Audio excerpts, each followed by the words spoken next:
Hore nekure marai domira. Saking banyaknya Bapak Lukas untuk pindah dari satu pohon ke pohon yang lain, Bapak Lukas tidak turun, langsung pindah saja. Nekure marai domira. Ini nih, gula lempeng khas Sabu. Setelah garam ini jadi, biasanya digunakan untuk konsumsi, tapi sekarang bisa dijadikan sebagai alat sorghum. Salah satu alternatif yang bisa dijadikan bahan pengganti beras bagi masyarakat Sabu.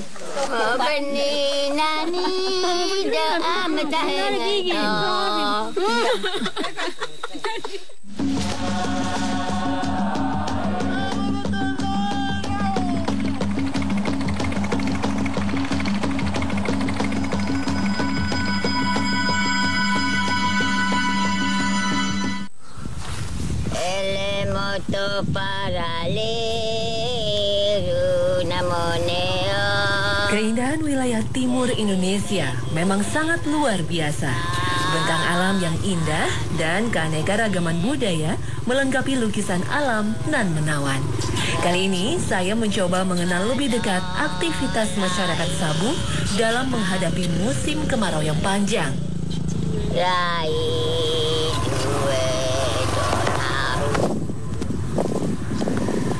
Indah nih. Nah, saya saat ini lagi ada di Sabu dengan kondisi alam yang sangat indah ini nih. Ada salah satu keunikan masyarakat Sabu yang memang mereka mampu bertahan dengan kondisi alam yang ekstrim seperti ini nih. Cuaca yang panas dan terik, kondisi tanah yang kering dan gersang. Pulau Sabu merupakan salah satu gugusan pulau terluar di selatan Indonesia selain Pulau Rote.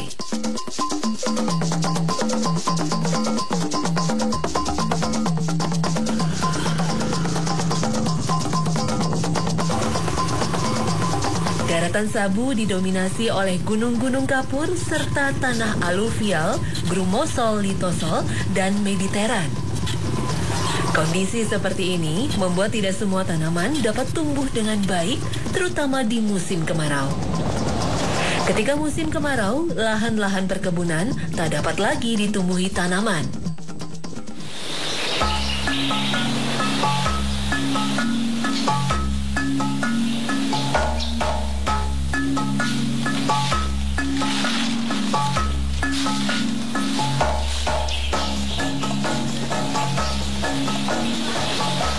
Kondisi geografis suatu wilayah bisa mempengaruhi pola hidup masyarakatnya. Sekarang saya bersama Bapak Lukas mau menyadap nira dari lontar.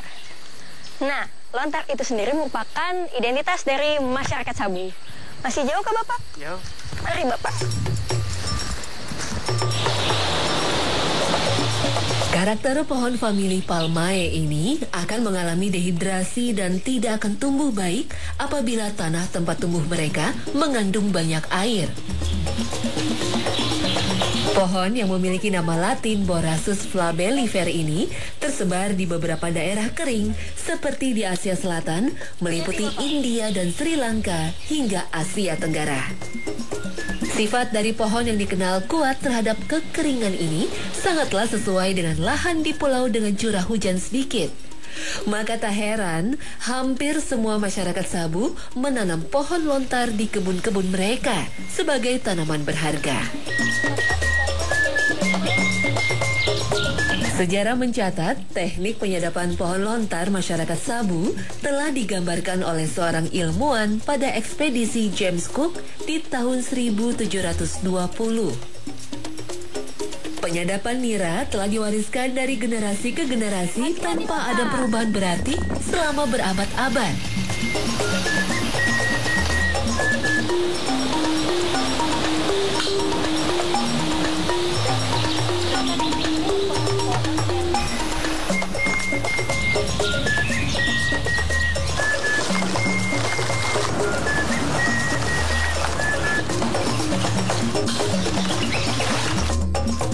Nah, ini hasil sadapnya nih. Nah, kalau di masyarakat Sabu disebut dengan tuak. Saya boleh langsung coba, Bapak? Ya. Boleh langsung coba, Kak? Iya. Mari kita coba. seger nih kelihatannya nih. Coba Bapak. Saya coba dulu.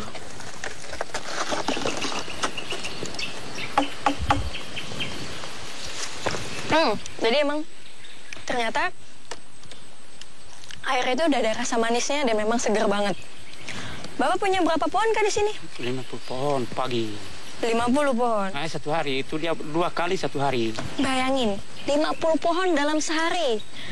Saking banyaknya Bapak Lukas untuk pindah dari satu pohon ke pohon yang lain. Bapak Lukas tidak turun, langsung pindah saja. Ya Bapak ya? Iya.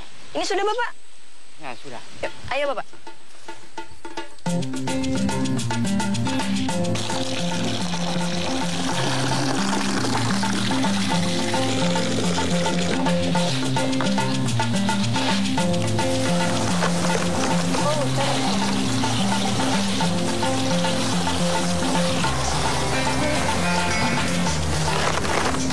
Nah, nira ini sendiri selain bisa langsung diminum airnya, biasanya bagi masyarakat Sabu bisa diolah untuk menjadi gula, baik itu gula cair maupun gula dalam bentuk lempengan-lempengan.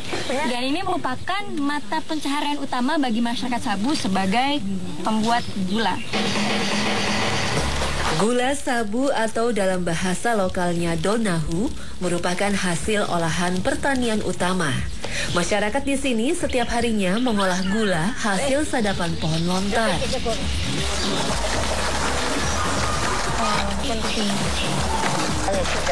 Sudah ini? Sudah. Manfaat lontar itu sendiri memang banyak banget. Mulai dari airnya, batangnya, sampai daunnya nih. Nah seperti ini nih. Daunnya bisa digunakan sebagai cetakan gula. Nah sebenarnya lontar itu sendiri memang sudah menjadi identitas bagi masyarakat Sabu. Ini sudah Kak Mama? Iya, lontar ini. Susah juga Mama ternyata ya buatnya. Sudah. Hasil rebusan dari air nira yang telah mengental dicetak dan didinginkan hingga keras dalam wadah-wadah kecil berbentuk anyaman dari daun lontar.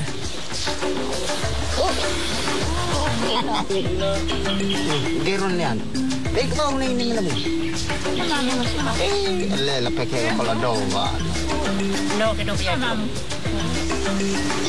Ini nih, gula lempeng khas Sabu.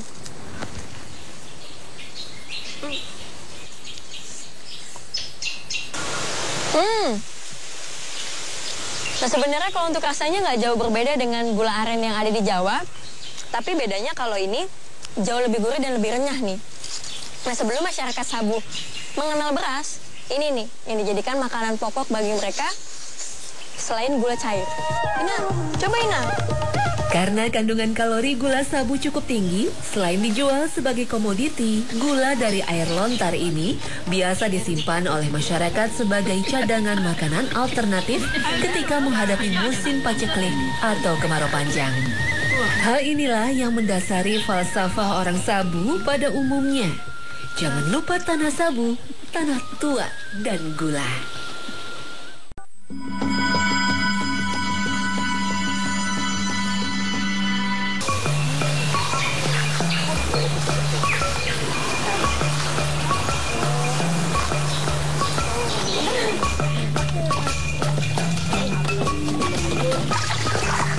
Lumayan jauh juga ya Mama ya untuk kesini ya.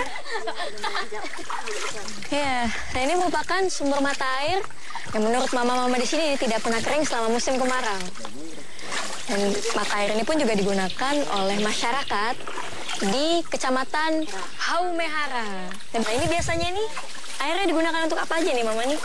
Untuk mandi, cuci pakaian, siram tanaman. Oh, mandi, cuci Minum binatang juga.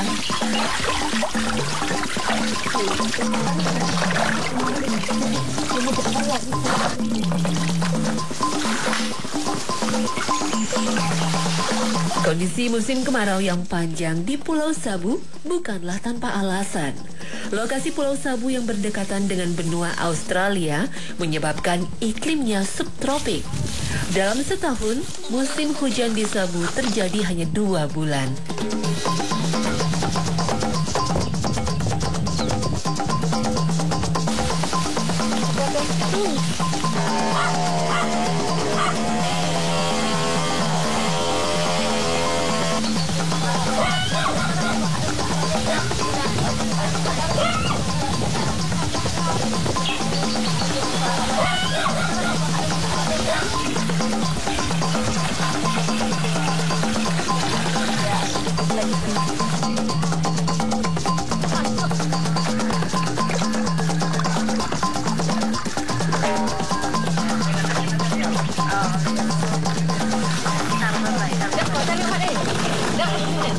Nah, berhubung rumah mama-mama ini nih dekat dengan sumber mata air, jadi biasanya mama-mama ini mengambil air sehari 2 kali ya mama ya? Ya, pagi dan sore. Nah, untuk masyarakat yang rumahnya jauh, biasanya mereka punya tempat penyimpanan khusus nih. Seperti ini namanya periuk. Nah, kalau bahasa sabunya, aru. Untuk menyimpan air nih. Sudah gak mama? Yuk, mari mama.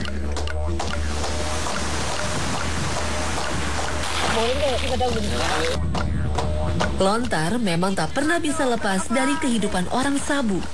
Namun keberadaan pulau yang dikelilingi perairan mau tak mau menjadikan laut sebagai sumber penghidupan lainnya. Ketika musim laut sedang ganas dan kemarau panjang, masyarakat desa Dainaho di selatan Pulau Sabu biasa memanfaatkan air laut untuk diolah menjadi garam.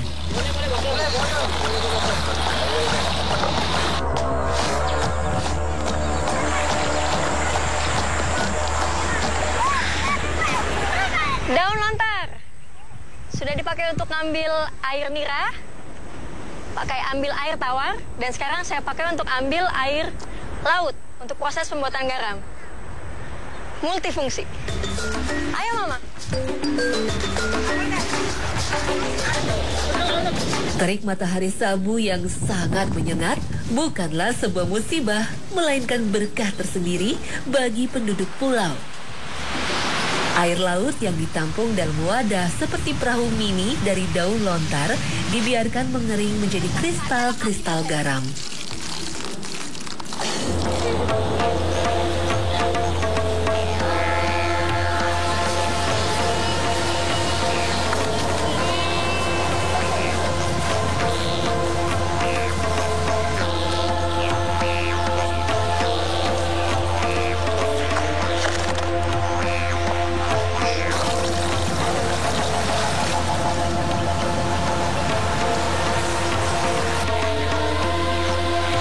Proses pembuatan garam tradisional di Sabu melalui proses yang panjang dan unik.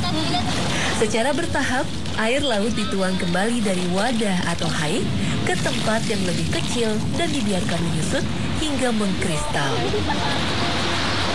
Proses ini terus dilakukan hingga kristal garam kering memenuhi wadah.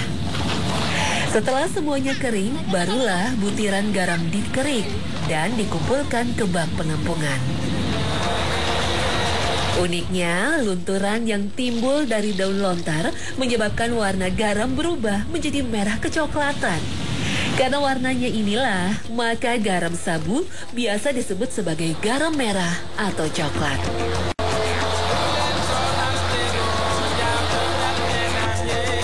Nah, ini nih. Setelah proses yang panjang selama 3 minggu, akhirnya garamnya sudah mulai mengkristal. Nah, secara warna mungkin agak coklat kemerah-merahan, mungkin efek dari daun lontar sebagai wadahnya. Nah, menurut mama-mama di sini, rasanya jauh lebih asin dibandingkan garam biasanya. Nah, saya mau coba. Kita coba dulu, mama.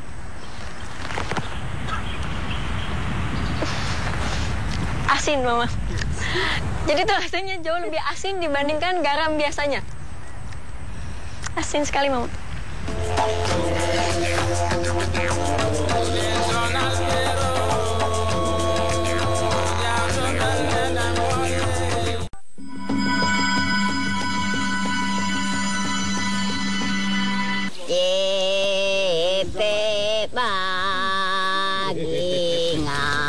Kondisi alam yang kering dan langkanya air di sebagian besar wilayah Sabu menjadikan minimnya hasil pertanian. Namun kondisi sulit ini bukanlah halangan untuk bercocok tanam. Salah satu solusinya adalah menanam sorghum.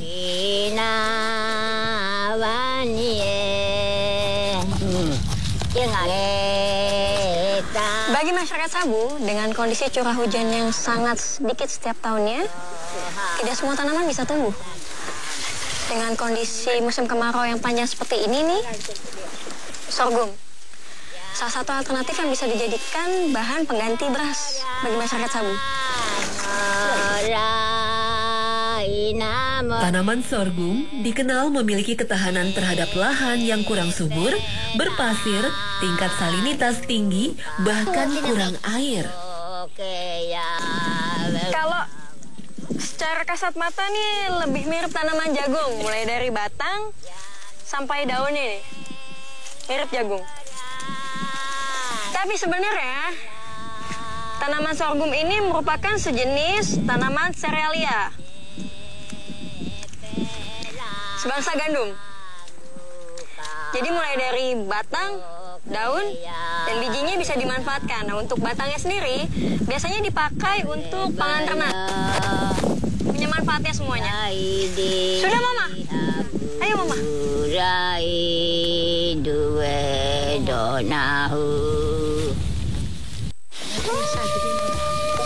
Bagi masyarakat Sabu, kehadiran tanaman yang mempunyai kemampuan adaptasi ini sangatlah menguntungkan, sebab bisa dijadikan makanan alternatif selain beras. Sorghum dikenal memiliki kandungan karbohidrat, bahkan kadar proteinnya lebih tinggi bila dibandingkan dengan beras maupun jagung. Ternyata ada cara cepetnya nih, nggak cuma dipelintir-pelintir kayak gini nih. Ternyata bisa diinjak-injak seperti yang sedang Mama lakukan nih. Nanti bijinya itu sendiri akan jatuh. Nah, setelah proses pembersihan seperti ini, nanti sorghum akan disimpan di lumbung. Itu biasanya bertahan selama 1 tahun. Selama 1 tahun ya, Mama ya? Akan bertahan ya? Jadi masyarakat Sabu tidak akan kelaparan selama musim kemarau panjang.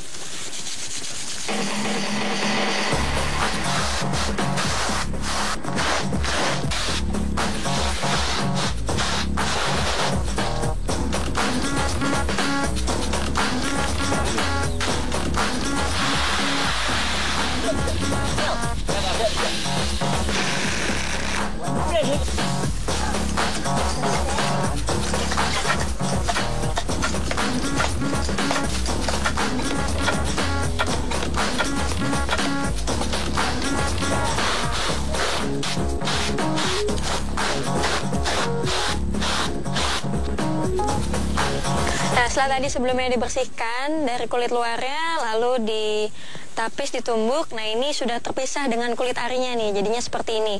Langsung kita rebus saja. Ini langsung direbus kan, Mama? Harus. Langsung direbus saja.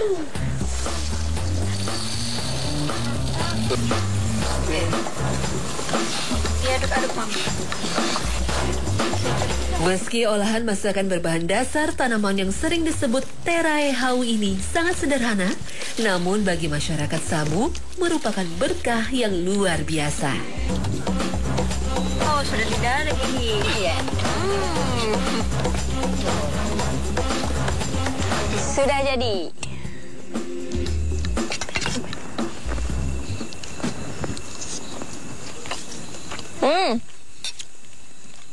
Rasanya asin.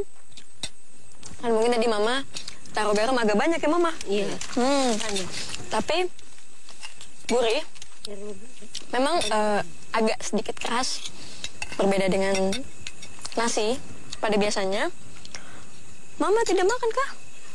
Makan, Mama. Coba sedikit, Mama. Boleh coba sedikit. Coba sedikit. Oh. Coba kita buat. Kenapa Mama tidak makan kah? Kenapa Mama? Mama masih kuat tuh makan nasi. Kamu nggak cakap. Mama depan. Nah, jadi Mama Elizabeth nih sudah tua. Kalau kata Mama Elizabeth, sudah kuat untuk makan sorghum. Ya Mama ya. Sudah kuat makan sorghum. Mama berkeringat. Saudara gigi. Saudara gigi.